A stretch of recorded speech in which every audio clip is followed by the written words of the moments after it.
JC Press Comunicaciones presenta Palabra de Mujer, un grito al unísono para que lo escuchen todos. Palabra de Mujer, para luchar por los derechos y el empoderamiento de las mujeres. Palabra de Mujer, con la conducción y producción de Roxana Gutiérrez Salazar. Dirección y producción general, Javier Cárdenas Matos. ¿Quién inventaría tanta tontería? Son mágicas flores de acero que piensan primero en los demás. No tienen miedo a caer, pues saben sacudirse. Amigos de Palabra de Mujer y la 97 Digital, es un placer estar nuevamente con ustedes en su programa Palabra de Mujer. Le damos la gran bienvenida. Y como siempre me acompaña mi amiga y compañera Violeta Oliveros. ¿Qué tal, Violeta? Gracias, Rosana. Sí, nuevamente la semana con muchas novedades y creo que también un saludo especial a nuestros radioyentes de siempre. Gracias. Bueno, y comenzamos este programa, pues, Violeta, para saludar a Carla Rosas, ¿no? Por su onomástico. Así que, Carlita, feliz cumpleaños. De todo el equipo de Palabra de Mujer, te deseamos éxito y prosperidad para ti y para tu familia. Y bueno, Violeta, Un saludo especial para Carla, los mejores deseos, ¿no? Los mejores augurios, pese a estos tiempos de pandemia que no es a lo acostumbrado las festividades, ¿no? Un saludo especial. Así es, Violeta.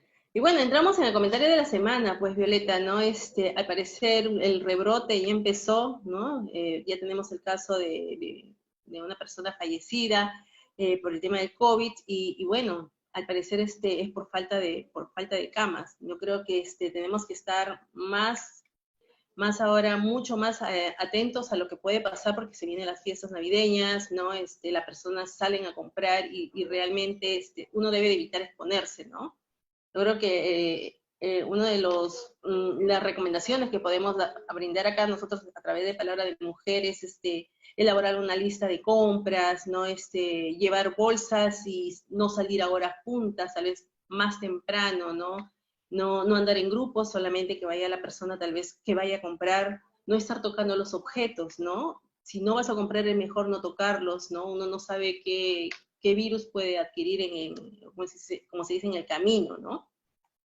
Y bueno, no Sí, es... sí, pues Rosana, ese es el problema, ¿no? Solamente creo que tenemos que hacer un llamado a la población que tome conciencia que ya hay rebrotes, hay un rebrote de reinfección, y creo que más que eso es en organizarnos en la familia, hacer compras necesarias para un tiempo determinado. Creo que el permanecer mucho en la calle, la vinculación con la gente también, esto nos arriesga, ¿no? Sin embargo, creo que como gobierno tienen que tomar las acciones necesarias. Yo sé que después de la marcha va a haber un pequeño incremento, aunque de ayer a hoy, ayer era 54 muertos, hoy día estamos con 44, pero preocupa el caso de Piura especialmente. Entonces, sensibilizar a los padres de familia, conversar dentro de la casa, porque creo que nosotros tenemos que cambiar necesariamente hábitos completamente adecuados con las 3 o 4 reglas que ya tenemos como protocolo, pero también esta Navidad yo sé que no es de lo de siempre, pero no por no estar junto con la familia pase algo. Lo más indicado es cuando uno ama a las personas, ama a la familia, hay que cuidarlos mucho. Y creo que eso es importantísimo, ¿no? Así es, Violeta, ¿no? Sobre todo, otra recomendación es tratar de no utilizar el billete físicamente, ¿no? Traten de utilizar tarjetas de crédito, todo que sea de manera virtual para poder evitar, pues, el contacto, ¿no? Y como se dice, mermar este virus que nos está atacando y que se va a quedar con nosotros. Y bueno, y sobre todo, los que tienen negocio, pues, creo que ahora están teniendo sus canales virtuales y, ¿no? Palantes de vidrio como para poder evitar también la propagación del virus. Bueno, Violeta, gracias. Bueno, y ahora entramos a nuestro bloque de mujer, ¿no? De mujer en noticias con Leslie Silvera. Hola compañeras y a todos nuestros oyentes de Palabra de Mujer, un gusto estar de nuevo con ustedes. Y bueno, Roxana, Violeta, comentarles una buena noticia ocurrida, ¿no? Esta semana, y es que Carla Fermín Jiménez, una escolar de 15 años, ha sumado otro triunfo para el Perú, al coronarse como la mejor matemática de Sudamérica en las Olimpiadas Matemáticas del Cono Sur realizado en Brasil. Carla fue la única mujer de la competencia en ganar la medalla de oro y por esta razón también se le entregó el Premio Especial Meninas Olímpicas, al mayor puntaje entre las participantes femeninas. Este año, digo porque ya ella ha ganado otros premios también, ganó por segunda vez consecutiva la medalla de oro en las Olimpiadas Mundial Femenina de Matemáticas y la medalla de plata en Olimpiadas Iberoamericanas, siendo también la única mujer en lograrlo. Ganó también el premio Maryam Mirzakhani, otorgado a las mejores participantes mujeres de las Olimpiadas Mundiales de Matemática. Nuestras felicitaciones para esta campeona que a tan corta edad, tiene 15 años, viene generando todos estos logros, y también para las demás integrantes de la delegación peruana que representando a nuestro país han ocupado el primer puesto en el puntaje acumulado. Y bueno, compañeras, cambiando un poco el tono de nuestras noticias, Indecopi, en colaboración con el Programa de las Naciones Unidas para el Desarrollo y el Ministerio de la Mujer y Poblaciones Vulnerables, presentaron lo que es el diagnóstico sobre los estereotipos de género en el consumo y la publicidad en el Perú. Esto tiene como objetivo justamente aportar a la igualdad entre hombres y mujeres desde las relaciones de consumo, ¿no? Y las prácticas publicitarias que hay. En esta actividad participó la ministra de la Mujer, Silvia Loli Espinosa, la presidenta del Consejo Directivo del Indecopi, Ania Pérez de Cuellar, y la representante residente justamente de Naciones Unidas para el Desarrollo, María del Carmen Sacasa. El estudio estuvo enfocado más que todo en contextualizar, ¿no?, la realidad social de las mujeres y hombres en el Perú para comprender la problemática de la desigualdad de género. Justamente el Programa de las Naciones Unidas para el Desarrollo informó que con estos diagnósticos que estuvieron dándose, evidenciaron que los estereotipos de género en la publicidad y el consumo están en la base de la desigualdad y se asocian muchos con la discriminación y la violencia contra las mujeres, adolescentes y niñas. El estudio justamente va a permitir conocer qué acciones se deben desarrollar a nivel nacional e internacional para lograr justamente la efectiva igualdad entre hombres y mujeres, desde las relaciones de consumo y las prácticas publicitarias, así como también tienen como fin proponer recomendaciones para reforzar lo que son aquellas acciones que contribuyan a la igualdad de género en nuestro país, sobre todo. Y bueno, Roxana, Violeta, en otras noticias, es que se ha lanzado una campaña llamada 48 horas para encontrarte, que va contra la inacción ante la desaparición de mujeres. De acuerdo a las últimas cifras oficiales disponibles en la RENIPED, desde 2018 hasta octubre de este año, más de 37.000 mujeres fueron denunciadas como desaparecidas, cifra que representa el 63% del total de personas que desaparecieron en el mismo periodo. Para sensibilizar a la opinión pública y a las autoridades, la campaña Búscalas junto con a la organización cultural Trenzar presentan 48 horas para encontrarte, un proyecto de arte y activismo que se desarrolla justamente entre el 4 y 13 de diciembre en las redes sociales, Facebook, Instagram y todo ello. Mediante diferentes manifestaciones artísticas, pondrán en relieve la importancia de que las autoridades actúen de manera célere dentro de las primeras horas en las que las mujeres o se denuncia la desaparición de las mujeres, pues se trata de horas fundamentales para encontrarlas con vida.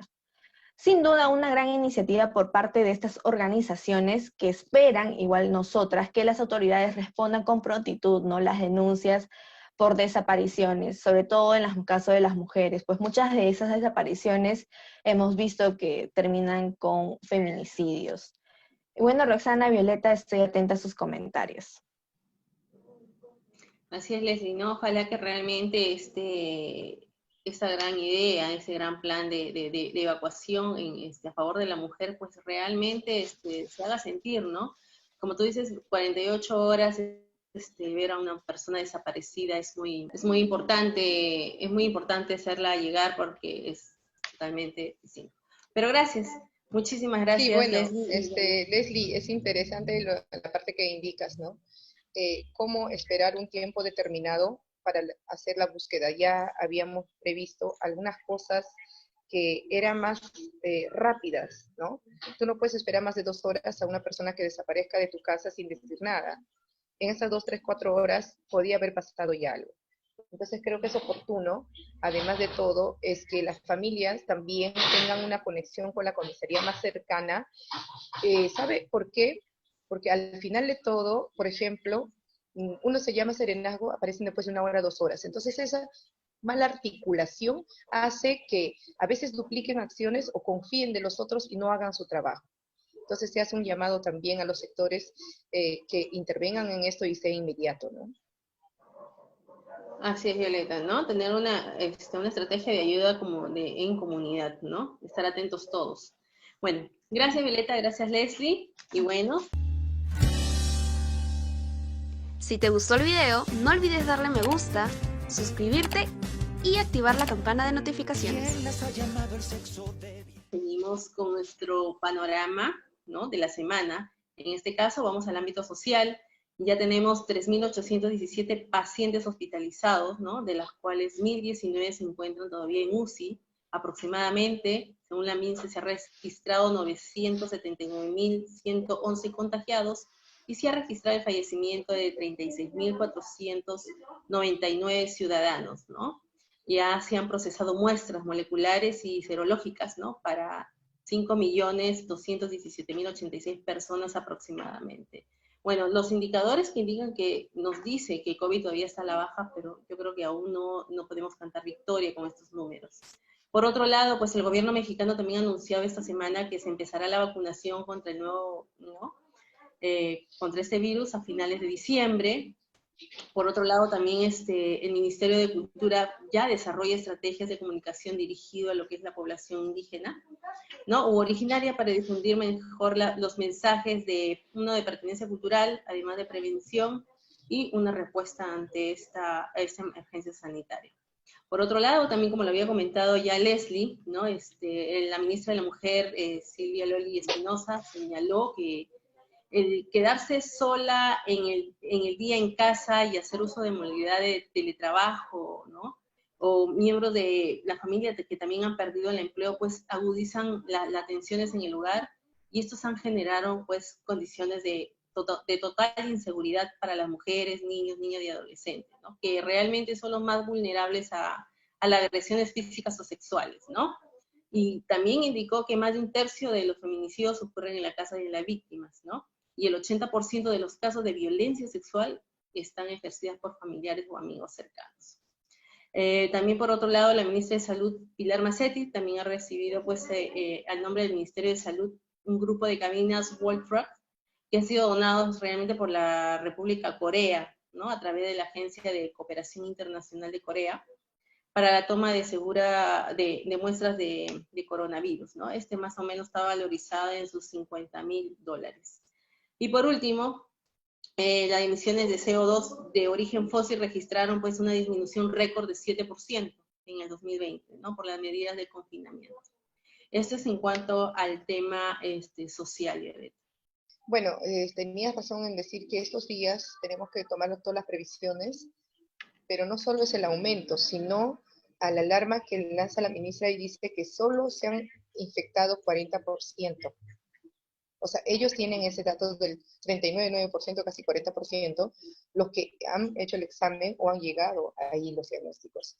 Pero ¿qué pasa con la otra parte que se sanó en la casa, los asintomáticos? O sea, no tenemos ni siquiera la data real. Yo no sé con qué podemos calcular, ¿no? Entonces, si no hay una data real, ¿cómo tomamos las previsiones? Es que empezamos con la vacuna, ahora parece que ya han tenido que dejarlo allí, ¿no? Están cancelando algunas pruebas. 2, es que si se ha fortalecido la atención primaria en los centros de salud. Y tercero, tendría que salir ese comando COVID a las vacunaciones y a las visitas domiciliarias, comunitarias, porque solo así vamos a poder saber si esa familia ya se infectó, en qué parte es la zona roja, porque si no empezamos a hacer ese trabajo, la segunda ola va a sobrepasar de todo lo propuesto. Ya tenemos una en Piura, justo por donde más o menos sucedió el inicio. Entonces, yo creo que, no sé, parece que no aprendiéramos la lección. Solo hacer un llamado a las autoridades, porque acá también tienen que intervenir los alcaldes, las instituciones necesarias que están involucrados en eso, ¿no? Así es, Violeta. ¿no? Estemos alerta a esto y no bajemos la guardia, tratemos de guardarnos un poco más en este tema, ahora en las fiestas navideñas, ¿no? Tratemos de cuidar a nuestra familia y bueno, vamos a tener tiempo de poderlos visitar más adelante. Y bueno, Violeta, en el tema económico, en esa semana, ya desde el 10 de diciembre podrán enviar su solicitud para poder retirar hasta los 17.200, ¿no? De las cuentas individuales de capitalización de la administradora de fondos de pensión, ¿no? Siempre y cuando, bueno, se empieza ya con esta fecha, siempre y cuando termines tu dígito de DNI con el número 1. En la web ya hay un cronograma, ¿no? Que es hasta el fin de año y bueno, el retiro es hasta de 4 UITs, ¿no? Aplica para los afiliados que no registren aportes por 12 meses consecutivos o más hasta el 31 de octubre de 2020. Y bueno, en el tema de pesca, hay un buen avance en lo que es la segunda temporada de pesca de anchoveta, en Chimbote y Chicama, y demuestra un buen avance que indican que ya es un de 30%, ¿no? Además, que el proyecto de ley que se debate en el Congreso de la República para regularizar las tasas de intereses indica, pues, de ser que perjudicará la inclusión financiera, ¿no? Principalmente a quienes no tienen, pues, un historial crediticio, ¿no? El BCR indica que colocar topes a las tasas de interés no es la manera de lograr este propósito, ¿no? Y también indica que el problema no es macroeconómico, ¿no? Pero el sector más pequeño, que son nuevos agentes económicos y emprendedores, que están saliendo de la pobreza, pues les será más difícil, ¿no? Acceder a este crédito y pues de vida, en consecuencia, nos lleva mucho más a incrementar pues la tasa de informalidad, ¿no? Y por otro lado, el Ministerio de Transportes y Comunicaciones también aprobó el reinicio de vuelos internacionales a España, Holanda, Francia y Reino Unido a partir del próximo 15 de diciembre como parte de la fase 4 de la reactivación económica. Además de eso que ya sabemos sobre los casinos y los cines. Así es, Violeta, tenemos todo este debate en esta semana por el tema económico. Tiene que, a lo que dices, lo que se tiene que votar es, eso tiene que sentirse en el bolsillo, ¿no? O sea, si sea la primera, segunda, tercera o cuarta fase, aún no se siente el aumento en el ingreso a la canasta familiar porque los desempleos continúan. Y esos desempleos que no han sido retomados aún, o sea, imaginar no solo los egresos y los ingresos del empleo, ¿no? Todavía no hemos llegado ni siquiera a recuperar ese 30% de los empleos perdidos. Y más aún, hace poco, conversando con unas personas, me decían que, por ejemplo, en este mes que hubo elecciones internas de los partidos políticos, que en verdad eso ha sido como que no era necesario ese gasto, no era necesario, ya que los partidos enviaban su lista cerrada, bloqueada, y otros que van por delegados que ya sanearon la semana pasada. No era necesario tanto dinero habiendo que suplir otras necesidades básicas. Podía haberse implementado o algún centro de salud con todo lo que se viene. Entonces creo que no hay un rumbo adecuado, que esta reactivación no se siente, pero sí dan facilidades a las empresas grandes, los casinos, los aeropuertos, los vuelos, o sea, pero ¿quién baja al otro lado, no? Entonces eso de los emprendimientos en verdad te está llegando a asfixiar.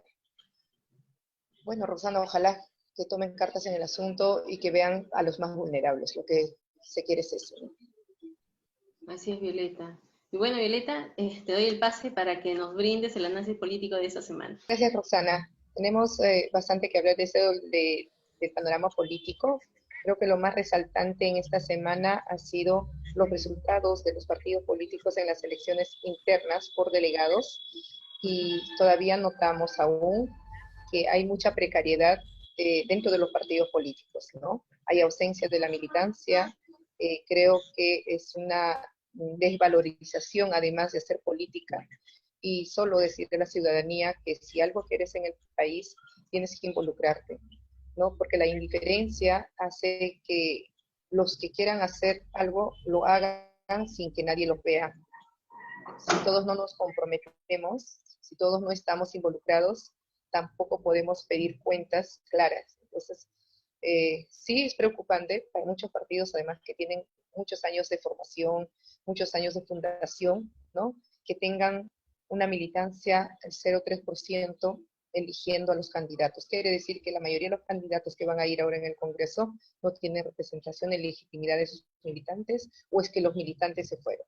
Entonces, hay muchas cosas que evaluar. Ojalá que esta reforma política sirva para que los partidos políticos puedan institucionalizar dentro de su organización y puedan generar cuadros y líderes políticos de verdad. Y son ellos los que van al Congreso, son ellos que van a las elecciones presidenciales en una contienda. Tenemos como nunca 23 candidatos a la presidencia. Ojalá la población tome conciencia de eso y sabe por qué votar y no nos estemos quejando, porque al final el congresista o el presidente alguien le eligió, no fueron a imponerse ellos, ¿no? Lo segundo, bueno, hemos tenido en las últimas noticias, es que también el Congreso aprobó, ¿no?, la inmunidad parlamentaria, que no haya esa reforma aprobada del artículo 93, es contra la inmunidad parlamentaria para que de alguna manera los congresistas no vayan con el afán de cubrirse sus delitos. La mayoría a veces hace eso y tienen inmunidad. Pueden hacer lo que quieran en el tiempo que están, ¿no?, de función. Insultan, hacen cosas. Ya creo que, por ejemplo, hemos tenido muchos antecedentes y están como con su escudo. Y esto, bueno, también tiene su trampa porque lo normal es que lo procesen de inmediato, sino que todavía ese término no lo adecúan muy bien. Entonces, creo que esta Comisión de Constitución del Congreso incluye a los congresistas, eliminándose inmunidad parlamentaria y faculta a la Corte Suprema de Justicia que se encargue de procesar a los legisladores, ¿no?, por los delitos comunes imputados. Pero a excepción de la Comisión de Presuntos Delitos Comunes, ¿no?, cometido antes de ser electos, los parlamentarios continuarían procesados por un juez penal ordinario, ¿no? Y eso cabe. Ojalá que no le estén poniendo a cada norma una trampita, porque no vaya a ser como la reforma política, ¿no? Siempre tiene de cola algo. Y creo que sí, que nos alegra a muchos, que quizás es un mínimo acierto de eso, es que, bueno, han eliminado, la presidenta del Congreso nos ha informado sobre la aprobación de la ley que elimina el régimen de contratación de CAS. Ustedes saben, hay mucha gente que están 10 años, 15 años con CAS, y a veces terminan así, y no tienen los beneficios laborales, no tienen la jubilación, o sea, en verdad, pasan años trabajando y no tienen todos los beneficios que son los derechos fundamentales, además que tienen que proteger al ser humano. Entonces, es, bueno, una buena noticia de tantas un poco ambiguas, pero sin embargo también tenemos que tomar atención que este gobierno de transición no se siente en estos días más que el escándalo que ha habido por haber sacado a 18 generales y de hecho que ellos van a ir a un proceso para su restitución y lo van a lograr. Es un engañamuchachos en parte, ¿no? Y el presidente Sagasti no se siente esa ansia que tenía la población en que quería la atención urgente de salud, en que rompa esas barreras burocráticas y que se haga gestión rápida y se sienta ya en la población. Después de tanta marcha, no hay, el aumento en empleo. No se ve cómo está terminando el año escolar. Vamos a ver si la infraestructura de los colegios ya están listas, que supuestamente en abril deberían estar empezando en las clases presenciales. Entonces, estas cosas hacen que la población un poco queda sin sazón de lo que pasa en nuestro país y lleva a las personas a desconfiar de todo. Y ahora que pasadas las fiestas navideñas, simplemente viene la campaña electoral, 3 meses visible solo a eso y punto. Entonces, bueno, creo que los temas políticos tienen que tomarse con mayor precisión y solo esperar pues que este Congreso que está sacando normas a diestra y siniestra, única acertación que podría ser el CAS, hay que ver también hasta dónde va a ser ello, pero que dejen de hacer esas leyes populistas, sino que se concentren en hacer gestión en las regiones, si los hospitales están implementados, si los colegios están bien mejorados en la infraestructura, si los empleos cómo están subiendo. El tema de control, fiscalización, creo que sirve para eso, ¿no? Bueno, Roxana, eso es el panorama político de la semana. Hay bastantes temas aún que abundar. Seguramente estaremos dando novedades la siguiente semana. Así es, Violeta, como te indicas, ¿no? Hay precariedad, desvalorización en el tema de hacer política, mucho que evaluar y poner en la balanza y en el tapete todos estos temas que hemos estado nosotros de alguna manera, ¿no? Viviéndolos el día a día. Y bueno, tengamos conciencia a la hora de votar. Y como tú dices, no sabemos cómo vamos a terminar el tema de educación. Se tenía una cifra de más o menos de más del 15% niños que dejaron de estudiar simplemente porque no tenían el acceso al Internet. Entonces hay mucho más, cosas más profundas que analizar en el tema de educación. Empezamos el próximo año y tampoco no sabemos cómo vamos a empezar, si va a haber tal vez una segunda ola o tal vez sigamos en la misma situación que ahora estamos, ¿no? Y el tema del colegio, las pensiones que no bajan, ¿no? Que tampoco no está nada claro, ¿no? Y como tú dices, no hay trabajo, es muy pocas las personas que se han reinventado y están pues viendo otro camino para poder mantener su hogar. Gracias, Violeta. Para más contenido, visítanos, dale me gusta y síguenos en nuestra página de Facebook, Palabra de Mujer. ¿Quién las ha llamado el sexo débil? Y bueno, ahora pasamos a nuestra otra sección, que es Mujer Emprendedoras. Muchas gracias, Roxana, muchas gracias, Violeta. Sí, en el tema de mujeres emprendedoras, trató un tema que siempre lo tratamos del día a día, la importancia de la formalización. Yo como profesional que interactúo con empresarios pymes, suelo escuchar día a día, ¿para qué formalizarnos? Si nuestro vecino no paga impuestos, no tiene problemas con los bancos, ni con otras entidades. Así como también, ¿para qué gastar en contadores y asesores si yo lo puedo realizar todo? Pocos vieron la importancia de la formalización. Nadie esperó lo que pasamos de esta pandemia, que ha cobrado y sigue cobrando víctimas en el mundo y entre nosotros. El aislamiento social fue una alternativa que nos tomó de sorpresa a todos. Además, la incertidumbre de no saber si al terminar vamos a continuar con nuestro trabajo y si nuestras ventas continuarán. Muchos emprendedores apostamos por nuestros sueños. El informal decía ser más astuto, porque no pagaba impuestos y no contribuía con la sociedad. Ahora es la persona que pide que se reconozca por su emprendimiento. Las empresas formales registradas ante SUNAT son las personas que pagan sus impuestos. Tienen oportunidad a ser reconocidos como empresarios, pero hay otros miles que la informalidad todavía se mantiene. El Ministerio de Producción ha firmado a septiembre de este año que se han formalizado 15.000 micros y pequeños empresarios, superando largamente con respecto al año pasado, que fue en 10.000 formalizaciones. Se espera que antes de que termine el 2020, a finales, alcancen los 30.000 empresas formalizadas. Una de las grandes debilidades que queda expuesta a raíz de la pandemia COVID-19 fue la informalidad. Recordemos que alrededor de 2 millones de empresas en el Perú son informales. Amigos empresarios pymes, la formalidad te permite hacer crecer tu emprendimiento y a la sociedad, así como acceder a créditos, entidades financieras y puedas seguir creciendo tu negocio. Uno de los indicadores que también he podido buscar información con respecto al último tercer trimestre del 2020 con el comparativo del 2019, con respecto a la persona natural jurídica, han crecido un 24% como persona jurídica.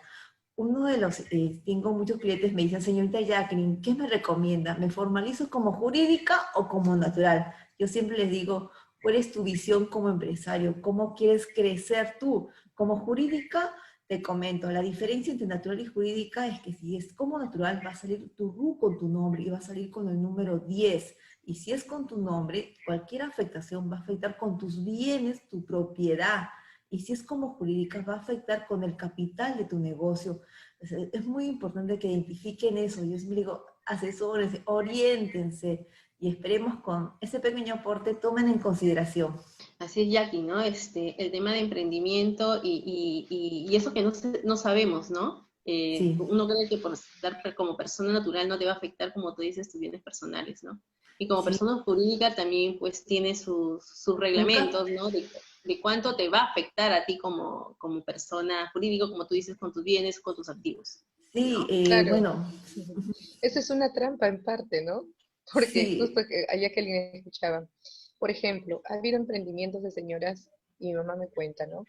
Que, sí, por ejemplo, sacan un préstamo y hacen su negocio. sí, Y pagan y se vuelven ellas formales y pagan sus impuestos, pero ¿cuánto ganan al día, no? Es un mínimo porcentaje, pero por querer adquirir préstamo tienen que formalizarse en un tema más de persona jurídica. sí, ¿Qué ha pasado, por ejemplo, en estos tiempos en la pandemia? Es que esa persona jurídica no ha accedido a los bonos, pese que se exacto, convirtió solo para acceder a un préstamo porque no tenía capital, ¿no? exacto. Entonces ella vive de un pequeño plus, porque una parte devuelve al banco, la otra parte para su capital, y vive de una pequeña parte. Cuando tú cierras el negocio no tienes nada y encima tienes que pagar al banco. Y como tú ya has declarado como persona jurídica, con un mínimo aporte a SUNAT y todo, ya no accedes al bono. Que Sí, esos bonos que decían que los independientes son, en verdad es mentira. Mi mamá me cuenta porque ella está en un centro comercial y ese centro comercial cerró y todos se fueron a su casa. Y muchas hasta ahorita han empezado ya casi con los preembargos, porque los bancos le ponen una tasa muy alta, o es que al congelarle le vuelven a refinanciar esos préstamos. Entonces, ya aquí tenía razón, prefiero estar, a veces, no importa como persona natural, porque si yo con 10 kilos de papa compro y revendo de ese sol que yo compré por kilo, revendo a un ujú, sol 50, tengo mi ganancia y tranquilo me voy a mi casa, no pago SUNAT, no pago local, no pago nada. sí. Entonces, Fal- en realidad el Estado no ayuda, no no ayuda, ayuda. no ayuda. O sea, ve por igual los micros pequeños y son los mismos porcentajes. Y yo pienso que cuando uno recién se está formalizando debe haber una estructura diferente. O sea, ¿cómo? Así, y es lo que yo les digo del día a día. Yo vivo, tengo mis clientes y dicen, no, formalizarme no, me va a caer SUNAT, me va a caer multa, no. Yo le digo, pero inicia con un RUS, con 20 soles. Bueno, con eso podría ser, pero de ahí ya no quieren formalizarse porque dicen, no, y esperemos que el Congreso, que se establezca amnistías, porque hay muchas personas que han quedado multados por no haber declarado, y ya no quieren formalizarse, quieren quedarse ahí en el anonimato, y no puede ser eso. El Estado debe ver incentivos, motivar para que las personas se formalicen, no solamente en pagar sus impuestos, sino alternativas de crecimiento. No, y además, Jacqueline, que también la SUNAT también de alguna manera ayuda a prorratear tus deudas, ¿no? Entonces también como que te ayuda, pero también es la otra parte, pues, no Exacto. querer pagar, no sé, hay mucha gente que se ha quedado, como dice Violeta, han tenido que irse a su casa y pagar tal vez un alquiler, ya no te da para pagar un alquiler, ¿no? Ya no Incluso te- las personas que están en el mercado y tienen sus negocios, prefieren cerrar su local, irse a la calle porque sabes que ahí vas a tener pues tu ganancia y vas a llevar el pan a tu casa, ¿no? Tu Entonces ganancia el al Estado 100%. no, el Estado realmente no ayuda, pues, ¿no? No Y ayuda. en estos tiempos peor, pues. Exacto. Así es. Gracias, Jacqueline. Bueno, ya seguiremos en el próximo bloque hablando mucho más de emprendimiento. Y bueno, ahora le damos el pase a Evelyn Malta con el bloque Mujer en la Historia. Hola, ¿qué tal? Roxana y Violeta, gracias por el pase y es un gusto estar nuevamente en el programa con ustedes. Bueno, compañeras, el pasado 8 de diciembre fue el Día del Locutor y es por ello que para los radioyentes de Palabra de Mujer hablaremos de la primera mujer locutora en el Perú y en Latinoamérica, que es Maruja Venegas. Para saber un poco más sobre ella, relataré brevemente su historia. María Julia Venegas Salinas, cuando apenas tenía 15 años de edad, descubrió su gusto, vocación y pasión por la radio. Ella, un 1 de julio de 1935, comenzó con el programa Su Melodía Favorita, donde combinaba la difusión de canciones de distintos géneros en el ámbito nacional e internacional. Este programa se emitía en Radio Internacional, donde perteneció por 9 años y durante ese periodo fue programadora de la estación y también ocupó cargos administrativos. Paralelamente a estas actividades, continuó con sus estudios de periodismo y educación en la Universidad Nacional Mayor de San Marcos, obteniendo el grado de maestra. Un 1 de diciembre de 1944 le pidieron a Marujita, como le gustaba que la llamaran, que creara un programa alegre y que los niños sanos de Lima trabajaran para los niños enfermos de Coyique, en comas. Maruja pidió una semana para pensar en una idea y ella sugirió que también los niños enfermos participaran en el programa. Además, se le ocurrió la formación de un club donde los menores no tenían que pagar nada para ser socios, pero tenían un requisito. Ellos tenían que mostrar su libreta de calificaciones para comprobar si estaban bien de notas. Y bueno, así fue como inició el programa Radio Club Infantil un 18 de diciembre del mismo año, 1944, en Radio Mundial, donde perteneció ahí por 25 años. En Radio Club Infantil, muchos personajes conocidos se iniciaron, ¿no? Entre ellos tenemos los cantantes Alicia Maguiña, Lucía de la Cruz, Rully Rendo, Edith Barr, Judith Acuña Guaraguara, entre otros. Posteriormente, el programa dejó de emitirse en Radio Mundial, pero siguió durante décadas en Radio Santa Rosa, la primera emisora católica del Perú, y que además meses atrás nuestro programa Palabra de Mujer se transmitía en la misma antes de la pandemia. Bueno, por otro lado, Maruja, en su faceta como educadora, fundó en 1956 el Colegio Santa María de Fátima, donde estudiaron 1.500 niñas. Tiempo después, pese a su avanzada edad, pasó los 10 últimos años de su vida transmitiendo desde su casa un programa sabatino para Radio Santa Rosa, y a los 97 años de edad, 3 años antes de su muerte, en el 2012, acreditó el récord Guinness como la locutora más longeva en actividad del mundo, por llevar más de 80 años frente a los micrófonos. Marujita, más conocida como la Dama del Micrófono, tuvo una larga vida de 100 años. Falleció un 7 de septiembre del año 2015. Bueno, un gran triunfo internacional muy merecido para nuestra compatriota, ¿no? Sin duda es una mujer muy digna de admirar. Bueno, compañeras, eso fue todo en Mujer en la Historia. Gracias, y conmigo será hasta la próxima semana. Muchísimas gracias, Evelyn, por el gran aporte. Sabemos que en esta semana hemos estado de aniversario y hemos celebrado el Día del Locutor, y qué más bien tú para poder hablarnos sobre la historia del locutor hispanoamericano. Después de esta pausa, viene nuestro bloque de entrevista. El tema de hoy que nos concierne es la mujer en el Bicentenario, y vamos a tener como invitada a Nora Cárdenas Farfán, magíster en Sociología de la PUC, docente de la Universidad Católica del Perú. Después de la pausa. Cuando quieren logran lo imposible, saben que sus almas son indestructibles, nos ganan con una mirada y nada las puede derrotar. No tienen miedo a caer. Bueno, estimados oyentes, ya estamos de vuelta aquí con nuestro bloque esperado de entrevista. El tema que nos concierne el día de hoy es la mujer en el Bicentenario, y tenemos una gran invitada, Nora Cárdenas Farfán, magíster en Sociología en la PUC y docente de la Universidad Católica del Perú. ¿Qué tal, Nora? Hola, Roxana, muchas gracias por la invitación. Hola, Violeta, muchísimas gracias. Hola, Norita, buenas noches. ¿Cómo están? Bueno, para empezar, pues, hablando sobre ese tema que nos concierne y que ya estamos cerca a celebrar, pues, ¿no?, el Bicentenario.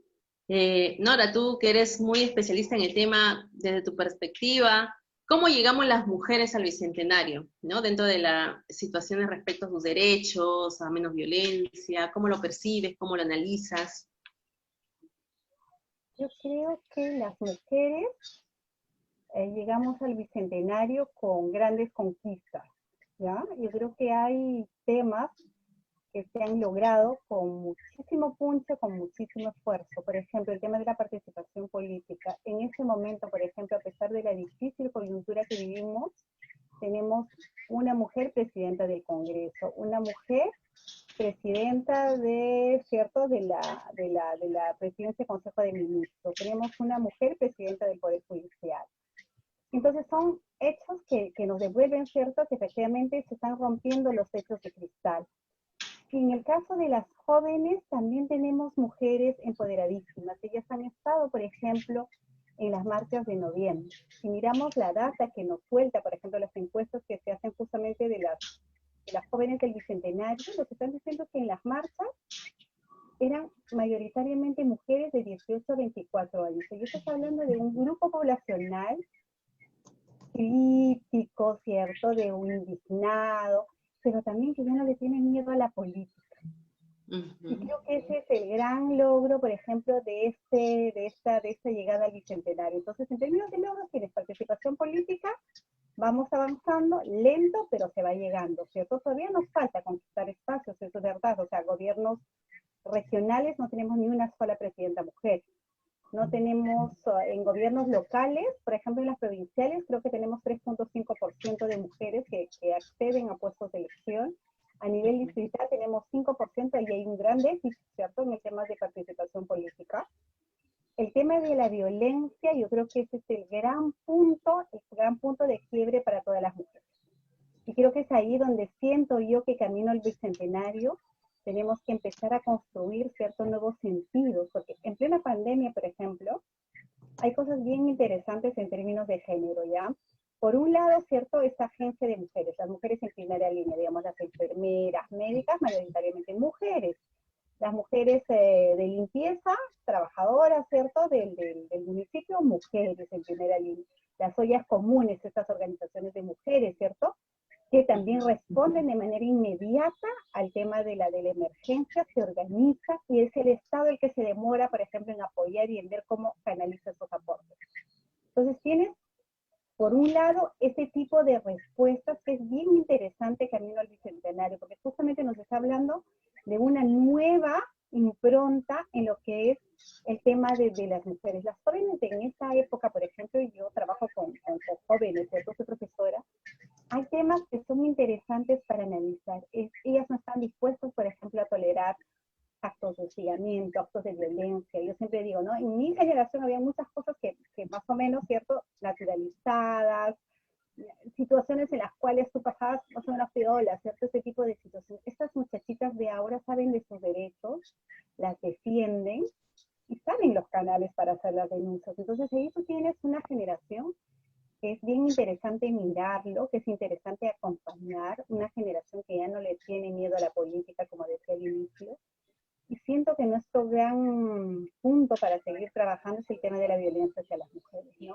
En plena pandemia hay muchísimas mujeres que han desaparecido, muchísimos feminicidios, el tema del hostigamiento político hacia las mujeres, entonces siento que el tema de la violencia es algo que tenemos que empezar a mirar de manera integral. La prevención, ¿cierto?, que me parece que es fundamental. Yo creo que el otro tema que es interesante es que tenemos que empezar a trabajar, por ejemplo, con los varones, cosa que se hace todavía muy poco. Siempre hemos trabajado, o sea, hay que empoderar a las mujeres, hay que organizarlas, el tema de la sororidad de las mujeres, son valores fundamentales que creo que son el soporte como para enfrentar, pero creo que nos falta como Estado y como sociedad empezar a mirar al otro grupo poblacional, a los agresores. ¿Cómo hacemos, por ejemplo, para formar niños con otro tipo de sensibilidades? ¿No? Rompiendo todo el tema del machismo, ¿cierto? Y es desde la casa, es en la escuela, son los medios de comunicación, son las escuelas, entonces empezar a mirar como un sistema completo donde hombres y mujeres nos tengamos que ver y construir nuevas formas de convivencia, nuevas formas de relación, ¿no? Entonces creo que esos son como los retos camino al Bicentenario también. Sí, creo que ahorita bien decía, ¿no? Si tenemos en esta etapa, pese a la pandemia, no solo ha sido la mujer que ha cumplido un rol importantísimo, o cómo sacar adelante la familia con sus emprendimientos, pero creo que a puertas del Bicentenario no solo se han logrado varios retos que pueden hacer la alternancia y la paridad, ¿no?, en los temas políticos, que son los derechos políticos ganados ya felizmente. Ahora no nos pueden poner de relleno a las mujeres, sino tiene que ir alternado un varón, una mujer, o una mujer y un varón, uno tras otro. Y eso es importante, porque si no ocupamos los espacios de tomas de decisión y no tenemos poder, mucho o poco nada podemos hacer para más mujeres, ¿no? Y bien nombradas las 4 mujeres, la presidenta del TC, la fiscal de la Nación, la premier y la presidenta del Congreso ahora, ¿no? Entonces, imagínense, están en los lugares de toma de decisión, y creo que solo falta voluntad política para hacer algo más. Y si, pese a la visibilización y el empoderamiento de la mujer, ha avanzado la violencia contra la mujer, creo cabe también que tenemos que ser solidarias y fortalecer la familia, que si bien decía nuestra amiga Nora. Norita, quería en ese enlace, como tú siempre estás como docente ligado a la comunidad estudiantil, las jóvenes de esta época, después de las marchas, estas últimas, ¿cómo los ves en Puertas al Bicentenario en cuanto a la equidad de género, ¿no? Porque siempre están a veces los chicos para acá, las chicas tenemos nuestro proyecto o han visto tratando de enlazar con un objetivo país. Yo creo que las marchas de noviembre nos han devuelto una heterogeneidad grande de juventudes. Yo creo que las muchachas han estado ahí liderando, incluso rompiendo estas tareas tradicionalmente masculinas. O sea, por ejemplo, yo me sorprendí muchísimo cuando leí que el grupo que desarmaba, por ejemplo, las bombas eran mujeres. Entonces, eso nos está hablando de una impronta diferente, ¿no? Son jóvenes, hombres y mujeres, pero principalmente mujeres, que han estado en primera línea en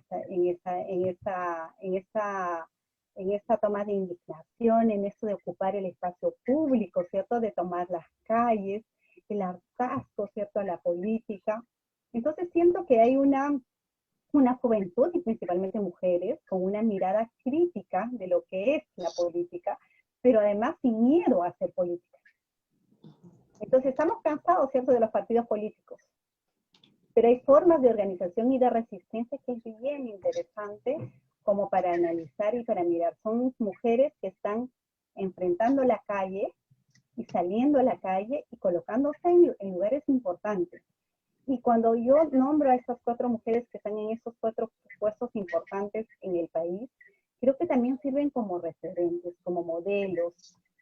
Encima, digamos, como cuando miramos a la presidencia del Congreso, es Luciana, es Cajamarquín, entonces también rompe, ¿cierto?, estos modelos hegemónicos de ser mujeres, también no es cierto la típica mujer limeña, ¿cierto?, que hace media, que llega, sino es una mujer de provincia que puede ocupar un puesto importante. Entonces, creo que allí también es importante como mirar que estos techos de cristal se van rompiendo.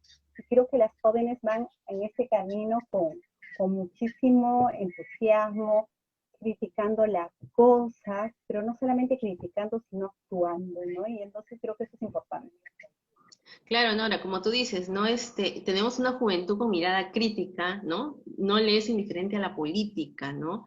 Y sobre todo acciona, reacciona, y tenemos gente muy firme, jóvenes muy firmes que no se están yendo, o sea, no están fugándose, como se dice el país, quieren hacer patria, ¿no? Y entonces eso nos da la esperanza, como decir, de acá para adelante tenemos gente que también muy preparada, que se está quedando acá y quiere ver pues que el país sea otro país, ¿no? Que no estemos en la misma ecuación en el tema, sobre todo de política.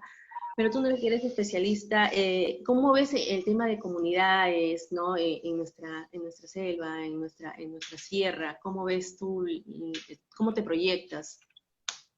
El tema de la ciudadanía, ¿cierto? Esa ciudadanía activa, esa ciudadanía crítica, que las jóvenes, estamos hablando de las mujeres, pero en general los y las jóvenes están tomando, ¿cierto?, el espacio público para colocar en agenda esos temas que les interesan.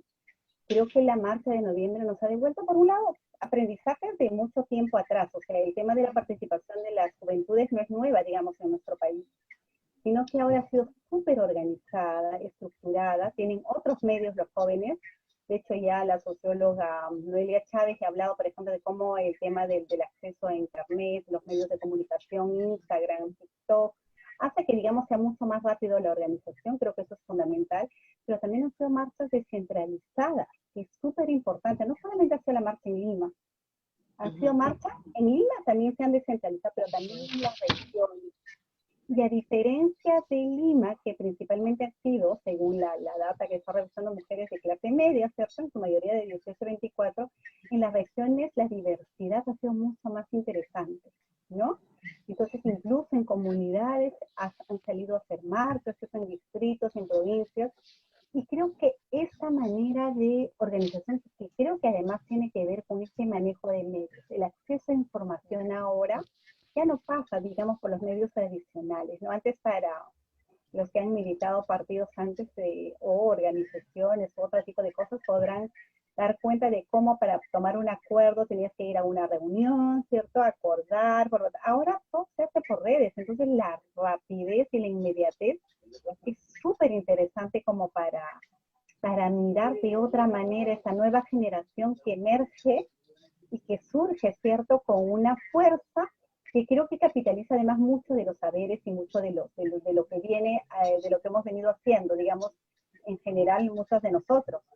Pero lo otro que es interesante además es cómo empiezan a utilizar el tema de la memoria. Entonces estos murales, por ejemplo, en homenaje a dos jóvenes que han sido asesinados, ¿cierto?, durante esas marchas, Brian e Inti, ha sido súper bonito. Y eso tiene que ver también con esta posibilidad de construir memoria, y creo que eso es súper importante.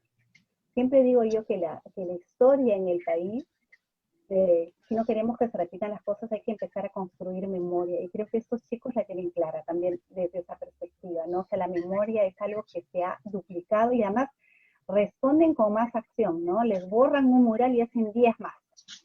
Entonces, creo que esa fuerza de esta juventud, creo que también es súper importante y vital en términos de la construcción de ciudadanía, en términos de imaginar un país diferente. Son chicas y chicos que no solamente no le tienen miedo a la política, sino que también desde sus propios saberes, desde sus propias agencias, van revalorando sus orígenes, van revalorando su idioma, ¿cierto? Entonces, cuando tú escuchas, por ejemplo, todas las canciones que se crean en esta marcha, hay muchas canciones andinas, mucha variedad, digamos, también de música que creo que nos devuelve algo, se está moviendo, algo está cambiando, que a mí en general me da mucha esperanza, a pesar de todo lo que estamos viviendo. Sí, es verdad, ¿no? Este bicentenario nos trae un recordar de esos 200 años, pero de esos 200 años que siempre jugó un rol, pero eran invisibilizadas. Y creo que conversando ahora con mujeres y nos dicen, ¿no? Mira, nosotros las mujeres ya no podemos quedarnos en la cocina, ya no solo somos madres, sino también tomamos direcciones. Y conversando con una dirigente y me decía, yo soy dirigente, pero soy dirigente además como tesorera, porque antes cuando era el tesorero el varón, no veíamos nunca el dinero de la asociación, pero como mujer, ahora yo veo que ya hice ese parque, estoy gestionando tal, entonces nosotros estamos con mayor proyección y mi junta directiva tiene 7 mujeres y 3 varones, porque sí, nosotros hacemos gestión. Además de eso, que ahora nos abren también las puertas, pero si no nos toca, o sea, si no tocamos, no nos abren, ¿no? Pero nosotros insistimos hasta lograr. Entonces yo creo que lo que decía Nora coincide en que esa visibilización y el empoderamiento de la mujer marca una diferencia de que tienes un aval, ¿no? Es que la valla está aquí, entonces más mujeres se animan a hacer política, más mujeres se animan a entrar a hacer cuadros dirigenciales, entonces queda a veces de lado esa parte que solo sirvo para estar en la casa y ser mamá, y además ya no corresponde el festejo de mujeres a una sola élite, sino, como decían ahorita, mujeres indígenas del campo, hermanas que están quizás en la selva, ya se sienten incorporadas. Y creo que ese es el trabajo y el gran reto en este bicentenario. Ojalá tengamos una celebración con menos muertes, feminicidios, con menos violencia en los hogares. Y si bien es cierto, Norita, aparte de no solo ver el tema de género, creo que era bien preciso en decir que lo que importa es fortalecer a la mujer y fortalecer la familia. Creo que para nuestra sociedad sería lo ideal. Y en ese sentido, Norita, tú veías un programa de cómo estaban haciendo, me parece en la Católica, unos estudios o unas investigaciones en que cuánto había disminuido ese laboratorio que ven los temas de violencia en estos últimos tiempos, pese ya que hemos visto en la pandemia, que aumentó, pero en estos últimos tiempos, a lo que eran los últimos 5 años quizás atrás, ¿no? La universidad no estoy segura si tenemos, pero el Ministerio de la Mujer tiene un observatorio sobre los temas de violencia. Y allí lo que se observa es que efectivamente en los últimos 5 años ha habido una ligera disminución en el 2019.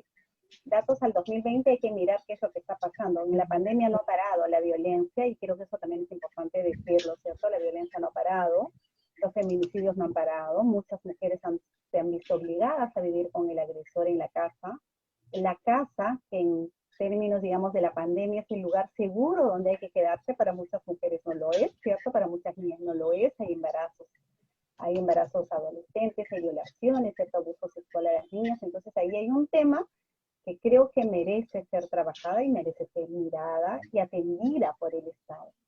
Pero creo que también es importante que camino al bicentenario, justamente en esa idea de ir pensando, ¿no? Yo siempre digo que género y diversidad cultural son dos trenzas que hay que hacerlas juntas, no solamente en términos de que justamente cuando se juntan, nos hablan también de opresiones múltiples, ¿no? Ser mujer y ser indígena tiene muchas cargas, ¿cierto? Muchas carencias, muchas debilidades, pero también hay mucha gente. Entonces la trenza sirve para mirar las opresiones, pero también sirve para mirar las agentes. Entonces, camino al bicentenario, yo creo que lo que tendríamos que avanzar es un país que se reconozca positivamente en sus diversidades, que reconozcamos, ¿cierto?, de igual manera a nuestras hermanas andinas, a nuestras hermanas amazónicas, a toda nuestra diversidad, y en general podamos construir un país, ¿cierto?, que se reconoce en esa diversidad, que mira esa diversidad como una posibilidad de crecer y avanzar más. Ya no miremos la diversidad como una traba, como una barrera, sino como una oportunidad de salir adelante en conjunto, porque justamente en las comunidades, en los pueblos indígenas, hay muchos saberes y muchos conocimientos que creo que esta pandemia lo que nos está devolviendo justamente es que tenemos que empezar a mirar esos saberes. Porque el cambio climático es un tema que está acá. Y parte de la pandemia tiene que ver con eso. La crisis sanitaria tiene que ver con eso. Pero podemos apelar ahora a esos conocimientos, a esos saberes, a esa organización que tienen las mujeres en las comunidades, y creo del cual tenemos que aprender mucho como país también, justamente para avanzar en esta construcción de un país más democrático, ¿no? Más que se reconozca positivamente en su diversidad. Yo me quedaría con eso. Yo creo, Nolita, que estamos en un tiempo que a las mujeres ya nadie nos para, ¿no? Y es un trabajo que viene desde hace muchos años, ¿no? De nuestros padres, nuestros abuelos, que han estado luchando, tal vez madres silenciosamente, y que ahora ya tenemos una juventud en la cual se vuelca a la calle, que no le tiene miedo a nadie, que está muy fortalecida, y que de alguna manera a nosotras, las madres, ¿no? Dependiendo de las generaciones, nos va a tomar de la mano y nos va a impulsar a hacer gestión, estar donde debemos de estar, ¿no? Si hemos podido manejar una familia, si hemos podido estar en muchos trabajos, dirigiendo, trabajando, entonces yo creo que este es el momento de estar fuertes y nada, seguir para adelante. ¿Algo más que agregar, Nora? Creo que hay que recuperar a las mamahuacos de nuestras leyendas, de nuestra historia, esa fuerza, ¿no?, de mamahuaco que creo que tenemos todas las mujeres.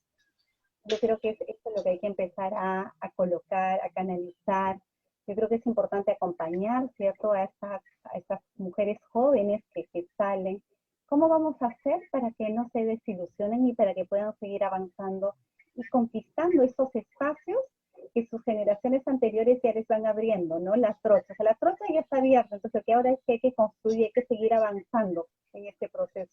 Y creo que camino al bicentenario, aún sabiendo que existen muchas mujeres que siguen luchando por su ciudadanía, muchos pueblos que siguen luchando por el reconocimiento de su ciudadanía, creo que tenemos que como país pensar e imaginar que si seguimos así no vamos a poder lograr aquello que queremos. Entonces como país tenemos que todos jalar el coche justamente hacia un mismo objetivo, hacia un mismo lado, reconociéndonos en nuestras diversidades y en nuestros saberes y en nuestros conocimientos, ¿no? Creo que ese es el reto del bicentenario. Así es. Muchísimas gracias, Nora, por esta entrevista. Siempre va a ser un placer conversar contigo. En otras oportunidades vamos a tener que hablar mucho más porque realmente el tema es muy amplio. Y bueno, Violeta, estamos llegando al final del programa. Espero que hayan disfrutado de todo el aporte del equipo de Palabra de Mujer, y un fuerte abrazo para todos. Hasta la próxima. Gracias. Buen fin de semana. A cuidarse, no nos descuidemos. Gracias, Nora. Gracias, Violeta. Chao, Norita. ¿Quién las ha llamado el sexo débil? Cuando las mujeres tienen 1000 poderes, son águilas, lunas, guerreras.